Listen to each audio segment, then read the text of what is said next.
بەڕێوەبەتی گشتی کشتتوکاڵ هۆشداریدا لە مەترسیەکانی وشکە ساڵی لەسەر بەرهەمی گەنمی ناوچەکە و ڕایگەاند مەترسی هەیە و لە سەدا 90 بەرهەمی جوتیارانی سنوورەکە بۆم ساڵ نادورێتەوە. دەژڵێت سنووری قەزای باتیلی کە فراوانترین ڕوبەری زەوی کشتتوکاڵیە بۆ بەرهەمی دانەوێڵە تا ئێستا 165 ملیۆن بارانی تێدا باریوە. ئەوە ژوای کردووە کە بۆ 2 ساڵ لەسەر یەک جوتیارانی ئەو سنوورە بەرهەمەکانیان نەچنەوە. سنووری قەزا سێمێلێ 240 حتا 250 هزار دۆنە مافساڵی هاتینە چاندنێ دەشتا سلێوانە ناحیاباتی لێ پتری 102 هزار دۆنەمێت ئەردی دەرامەتی گەنمی هاتە چاندنێ. ئەvە 2 ساڵە جوتیارێن ئەvێ قەزای دەرامەتی وان تووشی هشکە ساڵی بیە ژە ئەگەرێ کێم بارینە بارانی لێ دەڤەرێ هەتانۆکە سنووری مای باتێلێ 164 ملیۆن بارینە باروی وەختی 205 ملیۆن بارانبارمی هەرچەندە پارژە هشکە ساڵی بی لەورا ساڵەژێک جوتیارێتمە گەلە زەرارمان بینە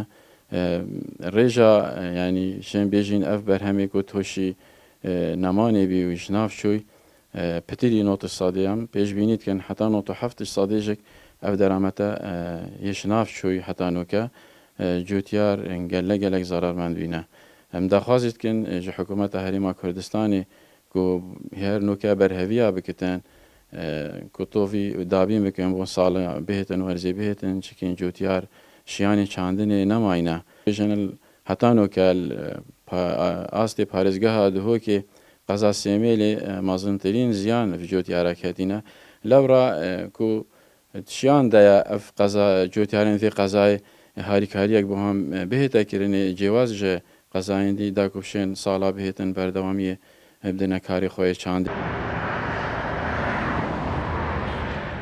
جوتیارانی سنوورەکەش دەڵێن بەهۆی کەمی بارانبارین ئەوە 2 ساڵە پارەی بنەتەوەکەشیان دەرنەهێناوەتەوە. لەماوەی ئەم 2 ساڵەدا لە کۆی 20 هزار دۆنم زەوی داچێنراو بە گەنم تەنیا یەک گوڵە گەنمیش نەدوراوەتەوە. دەژڵێن بۆ ئەم ساڵ لە سەدا 50 زەویەکانیان چاندووە ئەوەشی کە چاندویانە بە هیوای ئەوە نین بیدورنەوە. خودی هشکە ساڵیە و باران نهاتنە زراعەتە میساقت بوو و حکومت هاریکاری فەلاح بکەن 2 ساڵە تقریبان 2 ساڵە پایواژی مایش حکومەتی نەدایی خودی جا من عقارمی القرقیلی 2 ساڵە خودی برازایی بترعیت الکرین و مصرف لیکن 2 ساڵە هشکە ساڵیە خود در همه جیجه استفا باس بردایی ساقط بوو چه نبوو نسبة مش بيجان فلاح وفلاحات كان في جندية بجندة تقريبا